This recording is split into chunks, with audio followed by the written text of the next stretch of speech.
পেরিয়ে গেছে স্বাধীনতার ৫৫ বছর। ইতিহাসে অসংখ্য বীর নাম লিখালেও এই বৃদ্ধ যোদ্ধার নাম আজও ওঠেনি রাষ্ট্রের তালিকায়। যে মানুষটি দেশের জন্য জীবন বাজি রেখেছিলেন, শেষ বয়সে তিনি শুয়ে আছেন বিছানায় স্বীকৃতিহীন এক অসহায়ত্ব নিয়ে।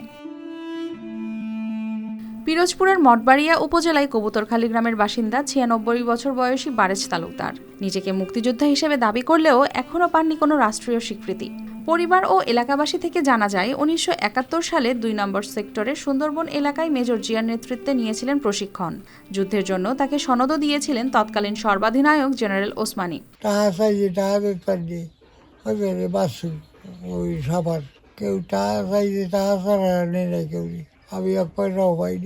কিন্তু সেই সনদেও শেষ পর্যন্ত গেজেটভুক্ত হতে পারেননি তিনি অভিযোগ করে বলেন, তালিকায় নাম তুলতে চাওয়া হয়েছিল টাকা, যা দেওয়ার সামর্থ্য না থাকায় তালিকাভুক্ত করা হয়নি তাকে। এমনকি দপ্তরে দপ্তরে ঘুরতে গিয়ে একসময় হারিয়ে ফেলেন মূল সনদটিও। ৩ বছর ধরে আজকে হইয়া রয়েছে, বিছনায় পড়িয়া রয়েছে, এত কেউ এটার খবর লয় না। আমি একজন মুক্তিযোদ্ধা, ৫টা বছর তাই বিছনায় পড়া, দেশের তার টাকাও দিতে পারি না, মুক্তিযোদ্ধা হইতে পারি না। আমার বাপে টাকা দিতে পারে নাই, দেখিয়া পায় নাই। এই বয়সে বিশ্রামে থাকার কথা থাকলেও টঙের দোকানের চকলেট বিস্কিট বিক্রি করে চলছিল তার সংসার। কিন্তু বার্ধক্যে চোখে দেখেন কম, শোনেন কানে কম, এমনকি স্মৃতিশক্তি কমে যাওয়ায় বিছানাই তার একমাত্র সঙ্গী। এদিকে তার পরিবার বলছে, চিকিৎসার খরচ জোগাতে গিয়ে শেষ সম্বলটুকুও প্রায় হারিয়ে ফেলেছে তারা। অপটিক্যাল ব্রাইটেনার, কালার গার্ড এবং ডার্ট লক সমৃদ্ধ অ্যাডভান্স ফর্মুলায় এলো নতুন রে ডিটারজেন্ট পাউডার। উনি মুক্তিযোদ্ধা ছিলেন, কিন্তু আমরা তো তখন জন্ম হই নাই। তারপর আমরা জানি, যেটা জানি আমরা সার্টিফিকেট দেখছি।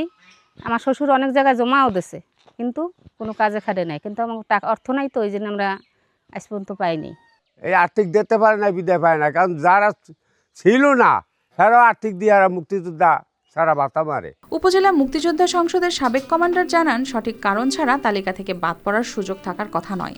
মন্ত্রণালয়ের প্রতিনিধি আছে, তারপরে উপজেলা নির্বাহী অফিসার আছে, তারপরে যুদ্ধকালীন কমান্ডার থাকার কথা, কমান্ডার আছে, তারপরে ওই এমপির একজন প্রতিনিধি আছে, জামুকার প্রতিনিধি আছে, মন্ত্রণালয়ের প্রতিনিধি আছে। এই সব মিলে একটা যাচাই বাছাই ভোট কমিটি। এ ব্যাপারে পিরোজপুর জেলা প্রশাসক জানান, যৌক্তিক কারণ ছাড়া যদি তিনি বাদ পড়েন তাহলে আবারও যাচাই বাছাই করা হবে।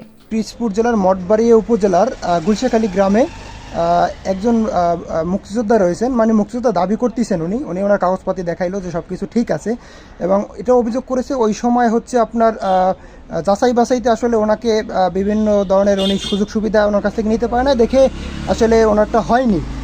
পরবর্তীতে স্যার প্রশ্ন হচ্ছে এটা স্যার আপনার কাছে, যে পরবর্তীতে যদি যাচাই বাছাই হয় জেলা প্রশাসক আসলে এই বিষয়টা দেখবে কিনা।